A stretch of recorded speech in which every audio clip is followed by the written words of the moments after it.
Good morning, everyone. Thank you so much for joining us. My name is Shanti Bailey. I am the district manager for the Ann Arbor District of Michigan Rehabilitation Services. And we want to thank you for joining us for our National Disability Employment Awareness Month event. Um, the name of it is Make Your Voice Heard. Learn how advocating for yourself can open doors for success. And this event is presented by Mr. Vincent Penty and of course, Ann Arbor, Michigan Rehabilitation Services. Before we begin, I'm going to go over a few housekeeping rules. Please exercise patience, especially with technology. We all know things kind of go haywire, so just please give us a little grace and mercy if that happens. Zoom should automatically default to live transcript, but you can go to the live transcript button to either access or hide subtitles. There is also an option to view the full transcript. There is a designated time for questions and answers at the end of the presentation. To ask a question in the Q&A, simply press the Q&A button at the bottom or the top of the Zoom interface, depending on how you have your screen set up.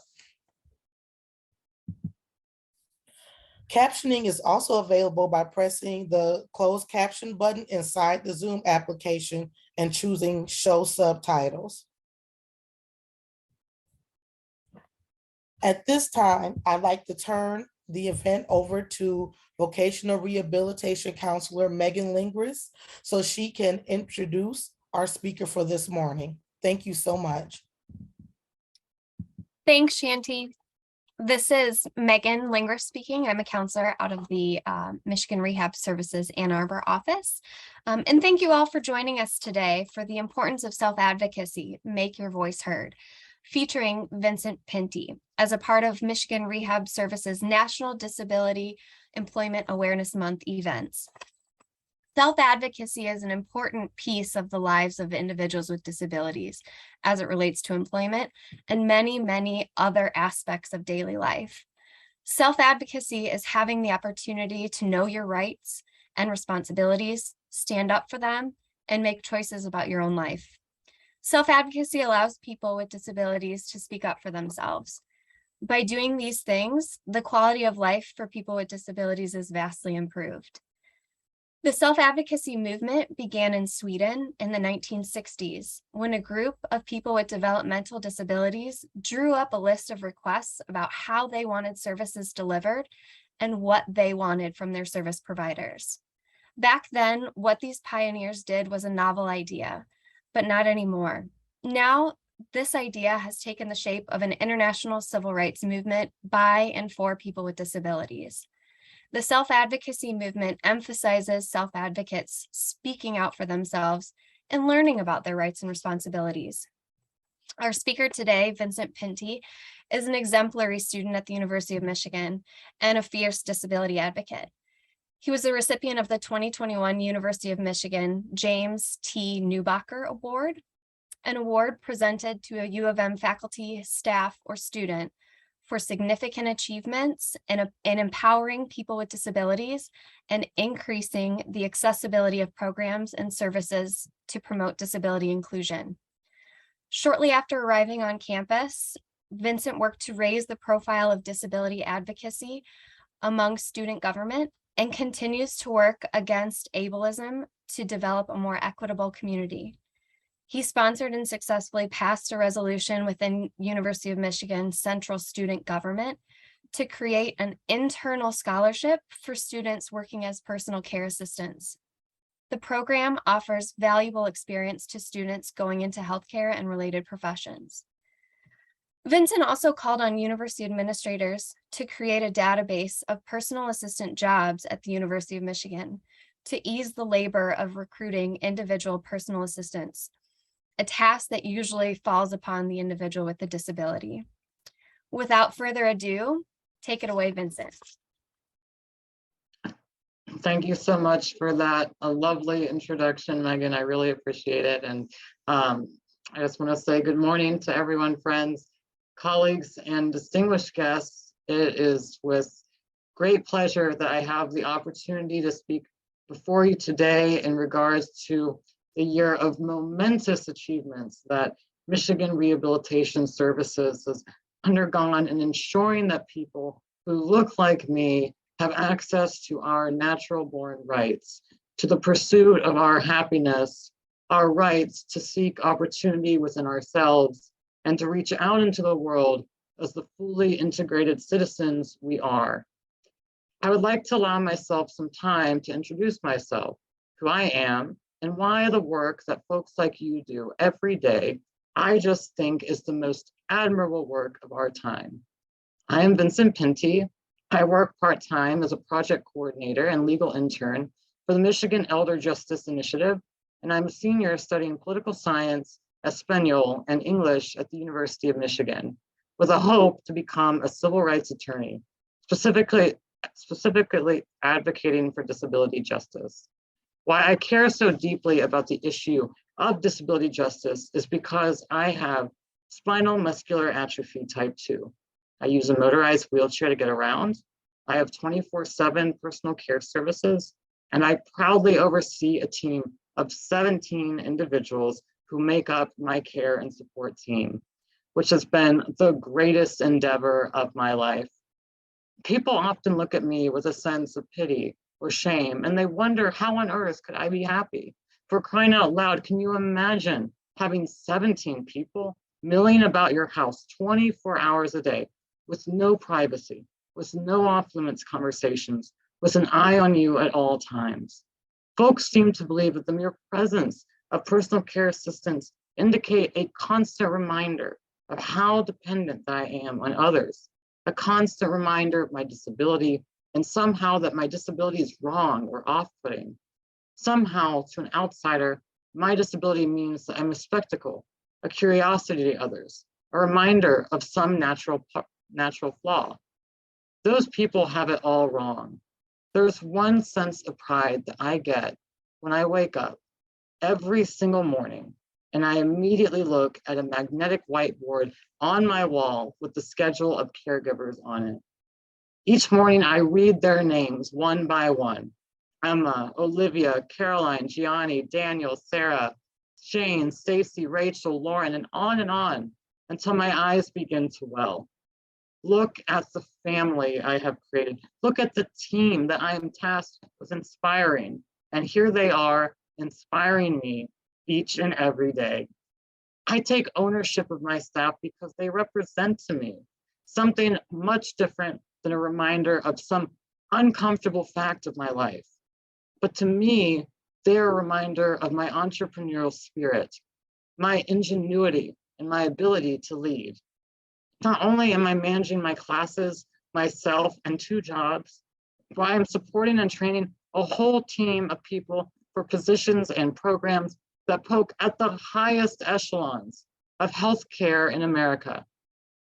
My students, my student caregivers, my friends, they go off to Johns Hopkins, to Michigan, to Stanford and Cornell, and I hope I'm going with them one day.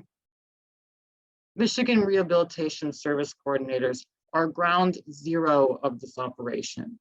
It is through the tenacity of people like Megan Lingris, Tracy House, and Mary Taylor who have made my life possible, who are the backbone of what quality care and support in the 21st century should look like. MRS was one of the first agencies that took a chance on me when I was undergoing appeals and legal challenges with other waiver agencies, fighting for my right to live and work and breathe and be a part of the vibrant Ann Arbor community that I now call home. MRS was always there. You stood your ground. You optimized and maximized my support. You raised the pay. You covered the gap and made sure the people taking care of me received the wage, the incentives, and the acknowledgement that they deserved. You stood up when others stood idly. The camaraderie did not go unnoticed. And while there is still more that we can do to treat direct care workers, MRS counselors, and trainers with the respect that their positions are so entitled, I believe that is because of the exemplary individuals in this audience, because of their creativity and willingness to achieve for our communities, the MRS will continue to be a waiver agency that leads the way. I'm here to offer my life as a blueprint for success, to prove that people with disabilities, even the most chronic, can never lose hope. Our adversity and our unique perspective gives us as being among the world's greatest troubleshooters. When medical professionals are too lax on our treatments, we step up and we ask for what we deserve. When architects design structures without us in mind, we find another entrance. When colleges do not know how to support us, we educate them. When the state makes us choose between earning a living and qualifying for Medicaid, we step up, we work, we open my ABLE accounts, and we wheel the way forward. I've proven today that this program can work, that for people with developmental disabilities, we can have full-time care and full-time jobs. We can study at one of the finest institutions in the world. We can lead independent lives.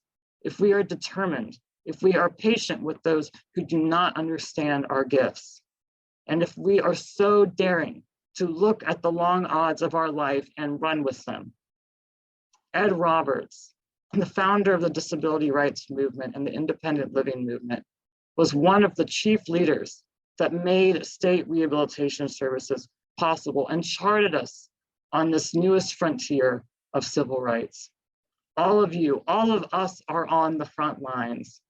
I like to say that I'm among the first generation of Americans with disabilities who are treated as an equal citizen of my country.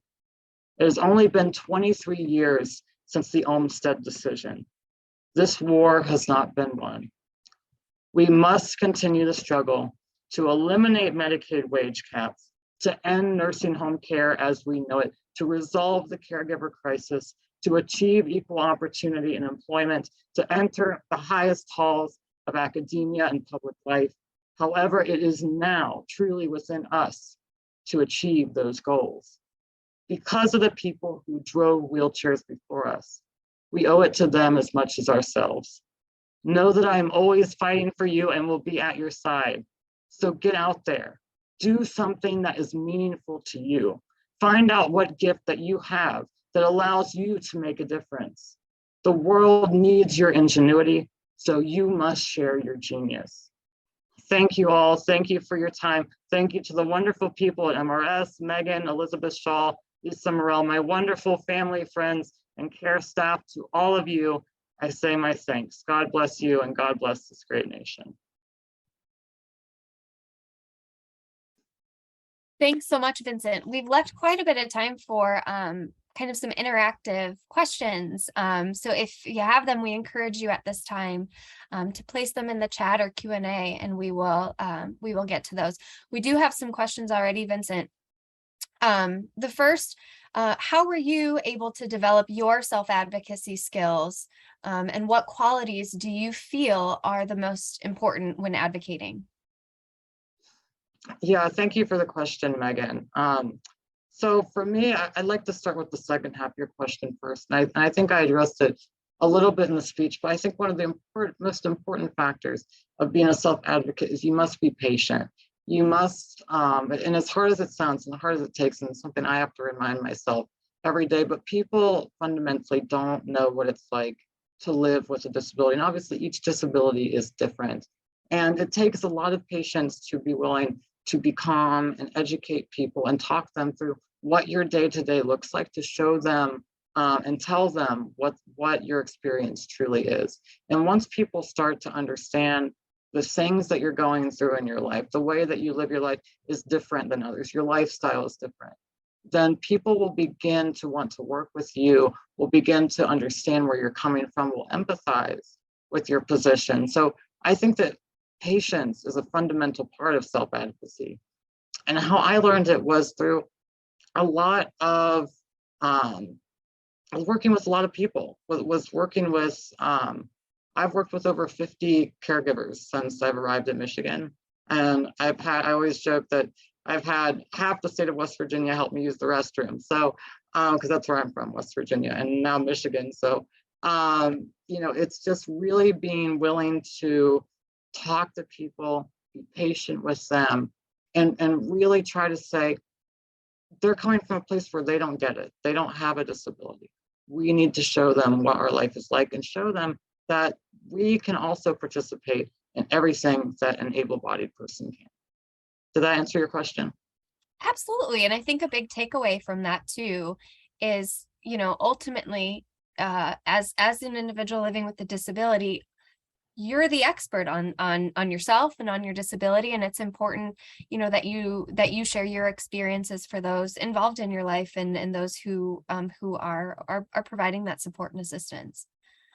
The next question we have, how can we better support those with kind of those invisible or hidden disabilities, that have huge support needs but no access to a care team? Sure. Thank you for that question as well, Megan. That makes a lot of sense. So to be honest, I do have a visible disability. I do use a wheelchair.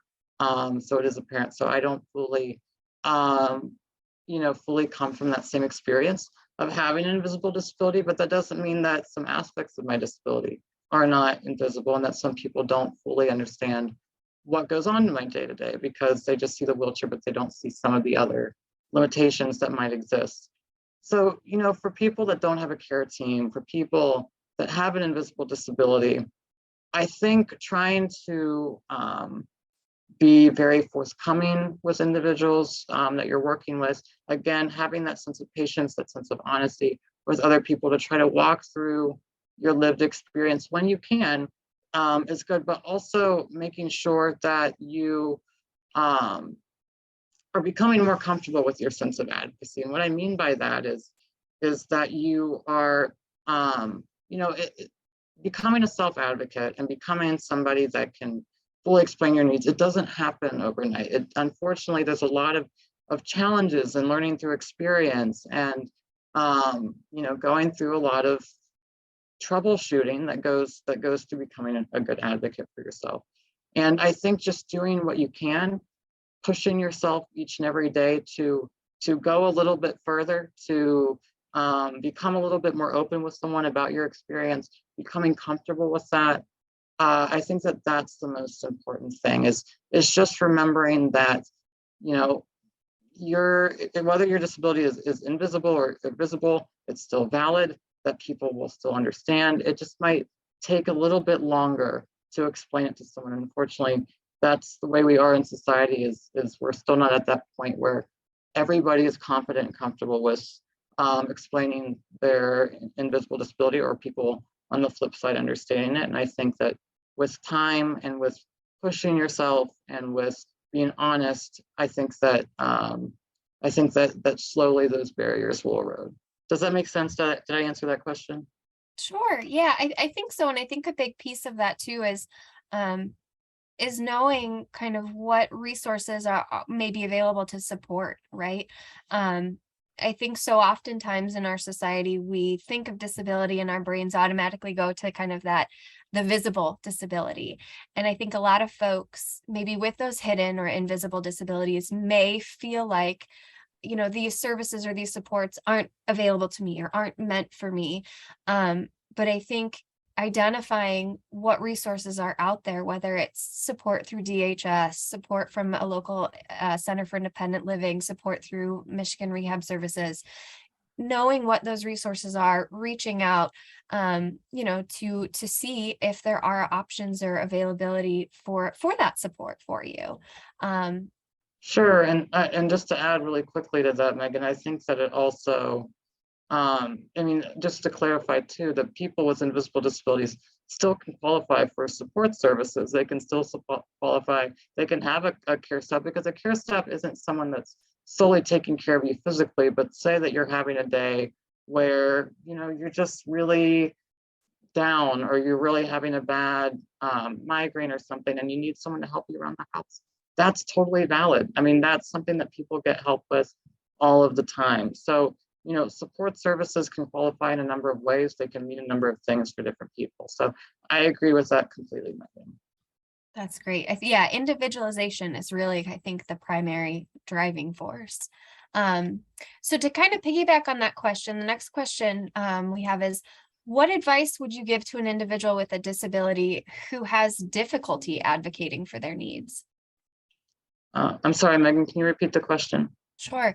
What advice would you give to an individual with a disability who has difficulty advocating for their needs? Thank you for that question, Megan. Well, to be honest with you, I think every person with a disability has trouble advocating for their needs at some point. And I think a lot of it has to do with experience, but a lot of it also has to do with reflecting on yourself. I reflect on my challenges every single day, and I sort of, ask myself, did I do enough to educate this person? Because I'm always thinking about the next person that comes to the door. I'm always thinking about the next person who has a similar experience to me, and how they might be that person that has trouble advocating for themselves. So I'm constantly trying to think of how can I make it better for the next person. But to get back to the crux of your question, I think self-reflection is important. I think it's important to understand where you are in the process of becoming an advocate. I think it's important in understanding what your comfort in being an advocate is, because just because you have a disability doesn't mean you have to be an advocate. It doesn't mean you have to be this natural born advocate. I think there's this expectation that we are, because we live in a society that wasn't designed for people that look like us. And there's a lot of people, myself, Megan, others, that are willing to advocate for you if you feel like you're really stuck. And I think that's the other thing that matters too. There's programs that exist, a number of them, MRS, I know in Washtenaw County, another great organization that I've worked with is the Washtenaw Association for Community Advocacy. I know community living centers, a provider agency. I mean, there's a number of agencies that I work with that help me advocate when I feel like there's a problem that I just simply don't know how to solve. So I think it's really two things. If you don't feel like if you feel like you're having trouble with your advocacy, reflect on yourself and see, is it something that I'm able to advocate for? Is it something that I feel comfortable advocating for? And if the answer is yes, then really think about what that strategy is going to look like for you. And if the answer is no, and maybe it's something that you feel a little bit uncomfortable with, know that there's people that are willing to advocate for you and help you and really, really try to make sure that you're afforded the opportunity that you deserve. So that's my thoughts with it. Great. Yeah, and I think the takeaway that I hear from you too is self-advocacy, like any skill, isn't necessarily going to develop overnight. It's something that's going to take practice, and it may be something too that it may be helpful to get some initial support and training from somebody, so that way down the line you can feel more comfortable taking on some more of those tasks in that role. It's not something that a lot of people are naturally born with, and it may take some practice to exercise that and feel comfortable in that.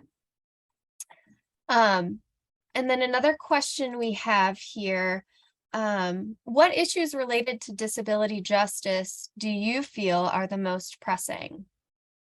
Thank you for that question, Megan. And this is one that I could spend all day talking on. So I think some of the biggest challenges that exist for disability justice in our society today, I believe fundamentally are making sure that folks have access to employment opportunities, and that they're not limited by care services or affording the cost of care. So most people with disabilities, I'm not going to say all, but a lion's share of them have to depend on Medicaid services.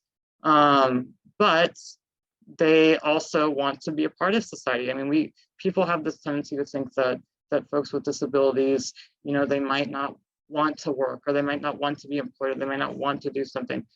I've never encountered that. I've never encountered a person with a disability that's not driven, that doesn't care about something, that doesn't want to be a part of our world around us in a career. I think that's virtually unfounded. And I think a lot of times folks with disabilities have to choose between working and making enough income to support themselves, or having to jeopardize their Medicaid services that pay for their health care, that pay for their personal care, that really, you can't live without. And I think it's an unfortunate choice. And I think it's a choice grounded in legislation that fundamentally believed people with disabilities shouldn't have been included.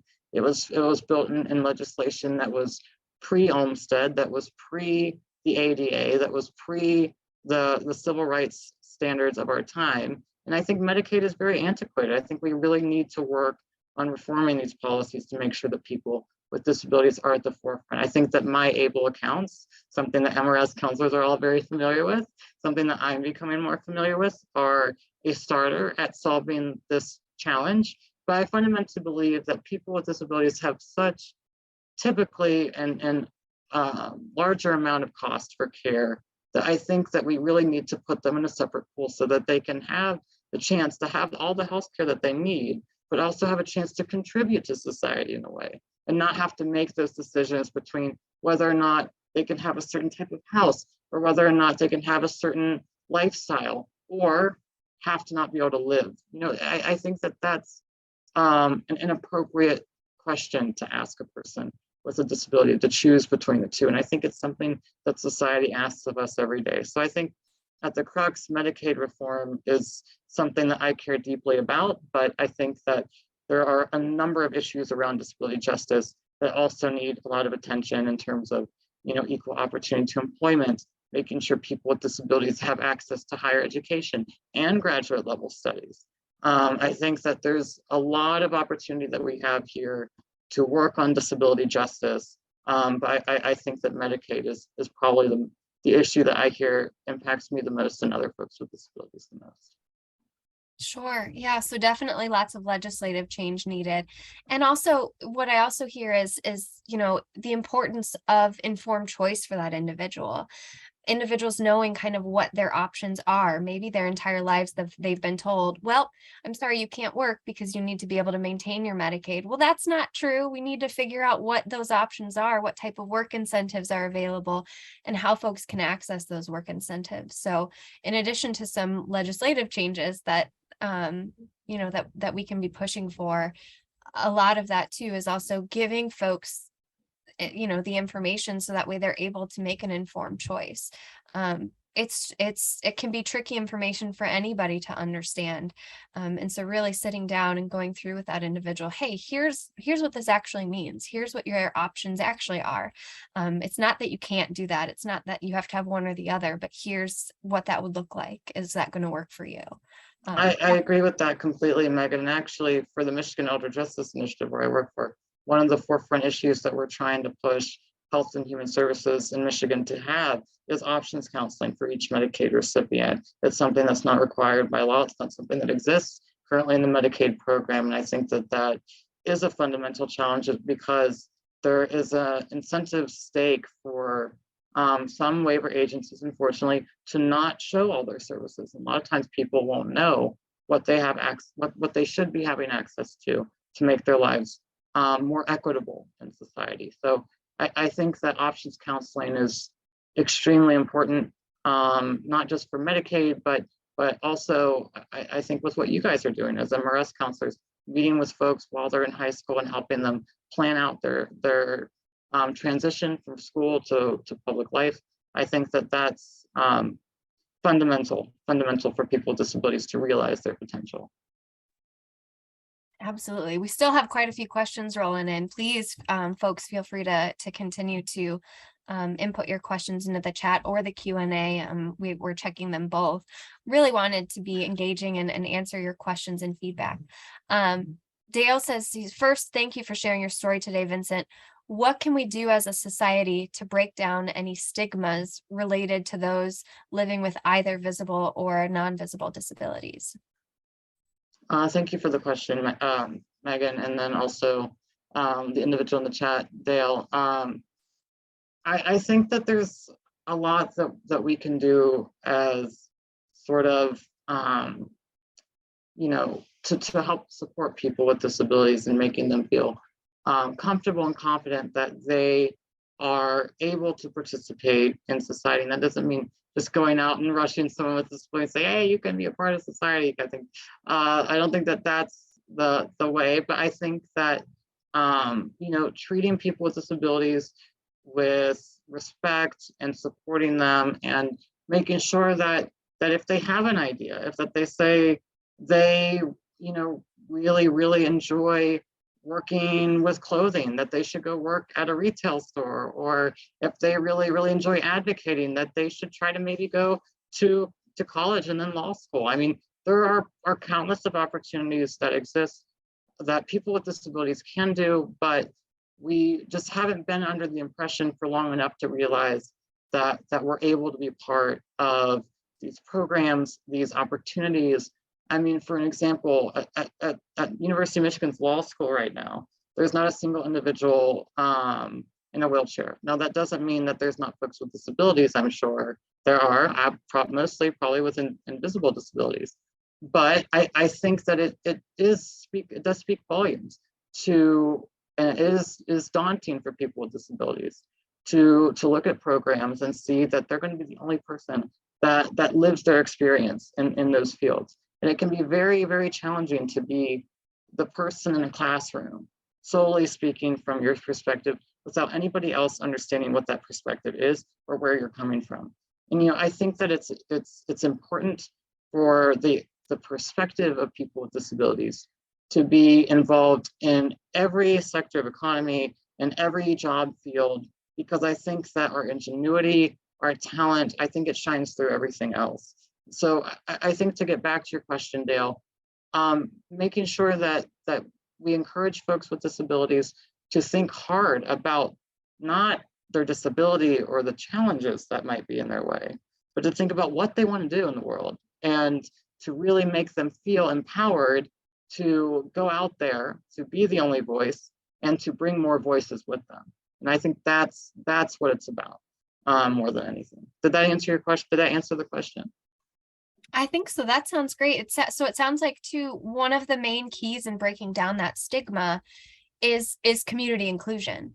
If I, somebody with a disability, see somebody like me, being an active participant in the community, whether that's at school, at a university, at work, whatever that may be, sports, that's going to make me feel more included and more likely to think, hey, I can do that too. So really, it seems like the key to starting to break down that stigma is inclusion. A couple more questions, and this kind of stems off of that stigma question. We have a question in the Q&A. This individual states, how do you manage telling people about your disability and your needs when you feel like they maybe don't seem to care? And then the person notes, they say, I do better with talking in person instead of texting. So how do you relay that information when you feel like you may be met with resistance or kind of nonchalant attitudes? Sure. Thanks, Megan. I think that happens a lot. And I don't know. I think it's also important to reflect that it's hard to tell if people are truly nonchalant. We don't know what's going on in people's days. They might have had a rough day. They might not get it. It could be a number of things. So, the first thing I would say is, try not to get too much in your head about it. Try to be very honest, and try to make the person understand why it's important that you're sharing this thing in your life, this disability. I think it's very important for them to understand. I always like to flip it, because people like to talk about disability as if it's a bad thing. It's not. It's not a scary thing to talk about. It's not taboo. It's not uncomfortable, because people with disabilities, we constantly are having to find ways to make sure that our society is livable. No other group of people, I shouldn't say no other, but few other groups of people have to go through those same events every single day of their life. We have to think of, like I said in my speech, nuanced ways to get into buildings, nuanced ways to go to the restroom, nuanced ways to juggle doctor's appointments and school and work and all of the many different extra things that we have to tolerate in life.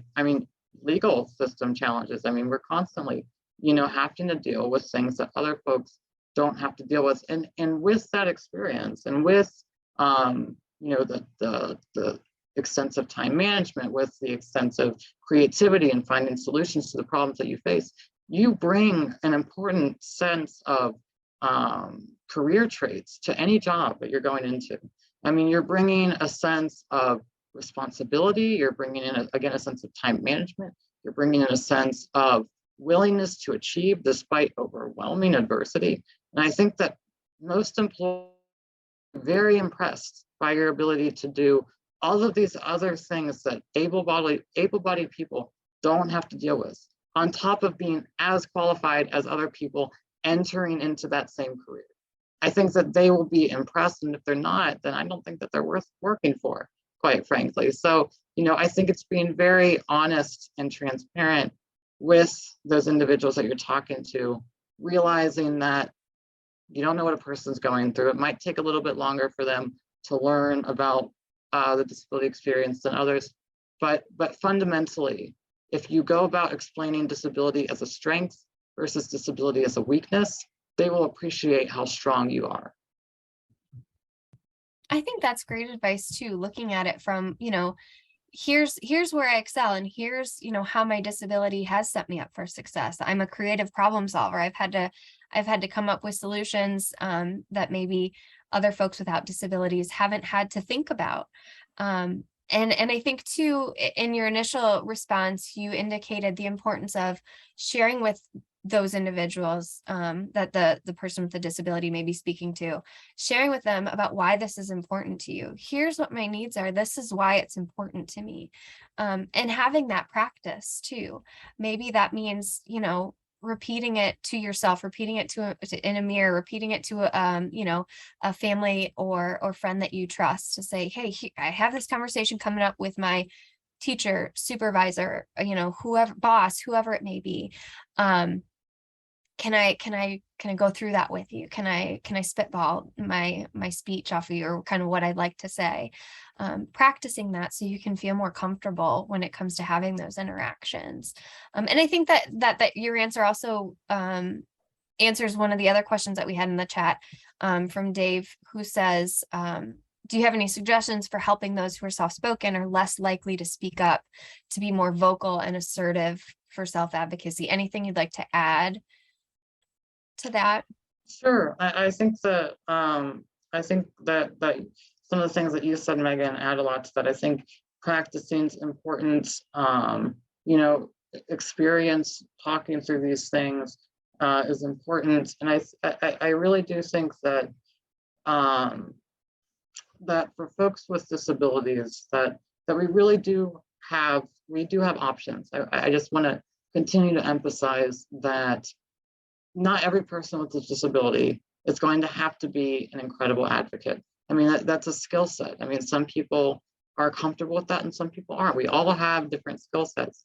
That's fine. But, there are people that can help you advocate if it's something that it's not comfortable for you. There's people, I love to help people advocate for the services that they need. I know Megan loves to advocate for people too.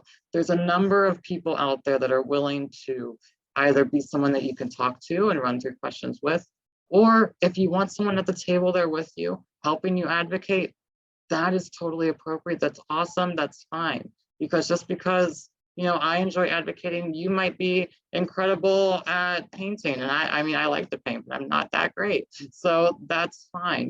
Everybody has different skill sets. We all have different things that we bring to the table. Just because we have a disability doesn't mean that we are natural born advocates. And that's fine. And if you love to be an advocate, that's great. So just make sure that you're distinguishing the two, and that if you feel overwhelmed, to always reach out and know that there are plenty of people willing to help you at any time. Great. That actually segues very nicely into our next question, which is kind of a multi-part question, but the first part is, how important are allies when you're advocating? What makes a good ally? And if you use allies, how do you determine who to use? So how important are they? What makes a good ally? And how do you know who to use, or who you can rely on for support? Thank you, Megan. I think that one of the most important factors of an ally is it has to be someone that you trust. I mean, it has to be someone that you trust with your personal experience to bring up only topics that you feel comfortable talking about, that you feel comfortable having shared. I think trust is absolutely critical. I think a lot of the best advocates are people that have dealt with their own adversity in some part of their life. I mean, I think that one of the common things that binds us with other groups, especially whenever, you know, I'm a civil rights advocate, I'm a disability activist, is working with other groups who are fighting for justice in other fields, whether it's racial justice or gender equality, or equality for people with different sexual orientation. I think that us working together to realize that we're all working for reform, we're all working for a society that understands people that look differently, that come from different backgrounds, that experience different types of inequity. I think that understanding adversity and being very trusting and honest, I think that those are probably the most important factors in finding people that are really strong allies in pursuing disability justice. But any person can be, a disability advocate for another individual. I mean, anybody can do it. It just depends on whether or not that person really, really is fighting for your interests, that really knows what your interests are, that's had those conversations with you, and you trust that they will go into any room for you and fight for you to the fullest extent that they can. Does that answer the question? Great. Yeah, I believe so. And just to summarize, it sounds like that, like the trust is a key component of that, right? So having an ally that you feel you can trust, and having an ally that you feel like understands what your needs are, and can help to advocate. Those are two really important qualities to look for when getting the support of an advocate. And again, it may be that you can learn those advocacy skills from that individual that you're working with too. And down the road, it may be something that individual feels more comfortable taking that on the more they practice and the more they're exposed to that. So advocating for yourself is hard. What obstacles did you specifically encounter, and how did you overcome them? Thank you for the question, Megan. And this is a lot of personal experience that happened. I mean, I've had to go through a lot of challenges to get the team that I have. I mean, I had to go through 6 months of litigation with the state and the county, and it's a very extensive appeals process through Medicaid in order to have the care that I needed to go to college, the care that I needed to live in Ann Arbor. And, it's very challenging and it's very frustrating, to be quite honest with you, because, when I first got here, my whole dream was to be a student, to go and be a part of clubs, to go and be a part of student organizations, to really thrive in this new awesome college environment, to make new friends, all of those things that we all experience when we're first going to college. But I feel like a lot of that experience was, I didn't get to experience all of it because I had to spend so much time going through so many different court systems, going through talking to different attorneys and explaining to them fundamentally all I needed was care. But I had to re-explain my story to so many different people that I just felt, exasperated by it, that I just felt out of breath by it, that I just couldn't understand that something so simple as making sure people got paid, that because I had the people, there's many people at the University of Michigan that wants to be caregivers, countless people. Those people were there. I mean, I had people tell me, we don't care if we don't get paid. We're going to be there for you because they're that awesome. I mean, the people that I work with are that amazing. But the problem was just dealing with the state and making them understand that, I would get that I actually needed the funding, that it was going towards something meaningful, and that this is something that they should do. And that's sort of the biggest challenge of my personal life was going through that. And it mostly was because, again, like we talked about with visible versus invisible disabilities. My disability is very visible. My disability is very apparent. I feel like I'm a good advocate most of the time. And for me, it was hard. So I was just like, I couldn't imagine what it's like for other people that maybe don't have that same comfortability with advocacy, or maybe don't have the same resources that I have access to, that maybe don't have the same physical appearance that my disability has. And that's what made me most angry than anything, was that sense of of how people with disabilities are being treated in the community. So, just to tie back to the question, I think that, my personal experience and my empathy and hopes for others were the driving forces that made me want to be an advocate, that made me want to be a better advocate, and that made me not just see the problems that I face and, kowtow to them, or to be, super grateful for winning my legal appeal and having the support that I have, but saying, no, this system has destroyed so many people's lives. They almost destroyed my life.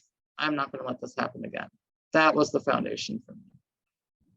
Sure. So kind of zooming out and looking at the bigger picture of, not only does this impact me, but this may impact, people with disabilities as a whole, and kind of in a greater sense as well.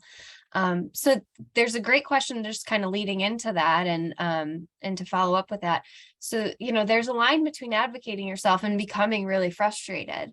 How did you walk that line? What strategies did you use to kind of prevent yourself from just being super frustrated over everything? Thank you, Megan. And this is the hardest thing ever. I'm going to be very honest with everyone here. It is challenging, and you will get angry countless times.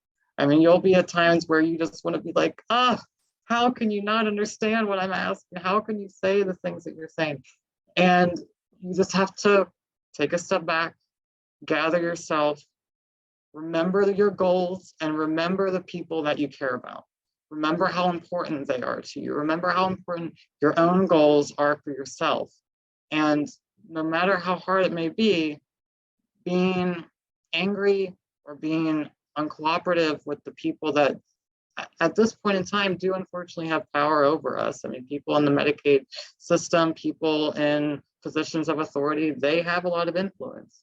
And understanding that we have to cooperate with them in order for reform to happen, in order for them to see our perspective. Being angry and getting adverse with folks isn't going to bring them on your side. It isn't going to court them in your favor. And I fundamentally believe that we can reform, society to make it more accessible. So it takes that sense of cooperation, that sense of understanding the perspective of where other people are coming from, in order for your goals to be achieved and for the goals of other people that follow you to be achieved as well. Great. Couple more questions. We have about 10 minutes left. So if you have any other questions, any lingering questions, please feel free to put them in the chat or the Q&A. What can, or how can providers or teachers better support self-advocacy for the students or clients that we serve? Sure. Thank you, Megan. I think that making sure that people with disabilities realize that you are treating them like every other individual in society, that you are treating them with respect and with dignity. I think making them aware that you're an ally, making sure that you're checking in on them and saying, not poking questions about their disability, but asking, how are you doing? Or just, how's your day-to-day going? And see what those people share. I mean, they might say you're doing fine, and they might be doing great, or they might tell you about some sort of challenge they're having, and thinking about ways that you can help them navigate that challenge is absolutely fundamental. I mean, I think the biggest thing is just being treating people with dignity and being aware that of the folks that are in the room, or the different voices that are in the room, of the different backgrounds that they have, and seeing people with disabilities and the challenges that they face, not as a hindrance, but as an opportunity to reach out a hand and help. So I think, I hope that answers the question. Yes, absolutely. The last question that we have right now, and again, if you have any additional questions, feel free to throw them in the chat or the Q&A. What advice do you have for students with disabilities in high school? And what about on the flip side then for those who are adults? Sure, yes. So high school, enjoy your experience while you got it, because you're never going to get that experience back. So for people with that are in high school, take advantage of every opportunity that you can. I mean, you can do theater, you can do art, you can do music, you can do sports, you can do hundreds of different things in high school that, you know, once you get in college, I mean, anybody that's gone to college can tell you, you just, things start moving quicker and quicker, and you might not have as much time to dedicate to, you know, other hobbies and talents that you're gonna have in high school. And I really just emphasize doing things that you love, thinking critically about what you like to do. I mean, thinking and how what you enjoyed doing in high school could transition into something that you want to do in the real world or in college, and just, you know, really fine tuning those talents and you know, remembering that there's no experience that you can't endure in high school. I mean, I did everything in high school. I was in musical theater, I was in volunteer groups, I was in student government. I mean, there wasn't an activity that I didn't try to do. I was in quiz bowl and debate, and I mean, there's numbers of things that you can do. Don't let your disability be a determining factor in anything. Just really try to push yourself and do what you enjoy and do what you feel comfortable with. And then for folks who are older adults, I think that it again goes back to that same question of trying to figure out what your hobbies are, what your talents are, and really trying to put yourself on a career path towards something that you care about. I mean, it doesn't have to be something that other people care about. If as long as it's something that you enjoy and you can find some sort of connection to in a real world job, then I think that that's meaningful and that's incredible, and I think you should go for it. So I think, again, just keeping your disability as not an issue at all, not a determining factor at all, and thinking solely about what you enjoy and what your talents are. Thanks so much, Vincent. That's all the questions that we had. Thank you so much for your time and sharing your story with us and speaking to us about the importance of self-advocacy and kind of your journey. At this time, I'm going to pass it along to Shanti Bailey, who's going to just wrap things up for us.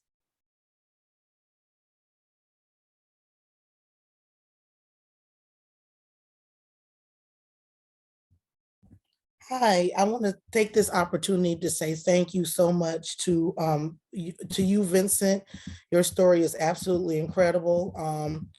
And just thank you for taking the time to speak with us today. As you can see, we have a couple classrooms on this call. So I really do hope that they found your journey and your self-advocacy as impactful as I certainly did. And thank you, a special shout out to Megan. Thank you for facilitating Q&A. You did a wonderful job. And thank you guys for everyone who asked the question. On the screen, we have contact information for another of our fabulous counselors in the Ann Arbor district. What I strongly suggest is if you want to reach out to Michigan Rehabilitation Services, if you need further assistance or you have further questions, either take a picture of the screen with your phone or do a screenshot of it and save it for your records. You feel free to email Mr. Uhas. We will get back to you as soon as we can. And our whole purpose is to help individuals with disabilities enjoy life, much like what Vincent said. So with that being said, if there are no other questions, no other, or we don't see anything in chat, I don't see anything else in Q&A. I just want to say again, thank you, Vincent, for taking the time to speak with us. It's been a pleasure. Thank you again, Megan. And thank you for everyone who attended, and enjoy the rest of your Friday. Thank you.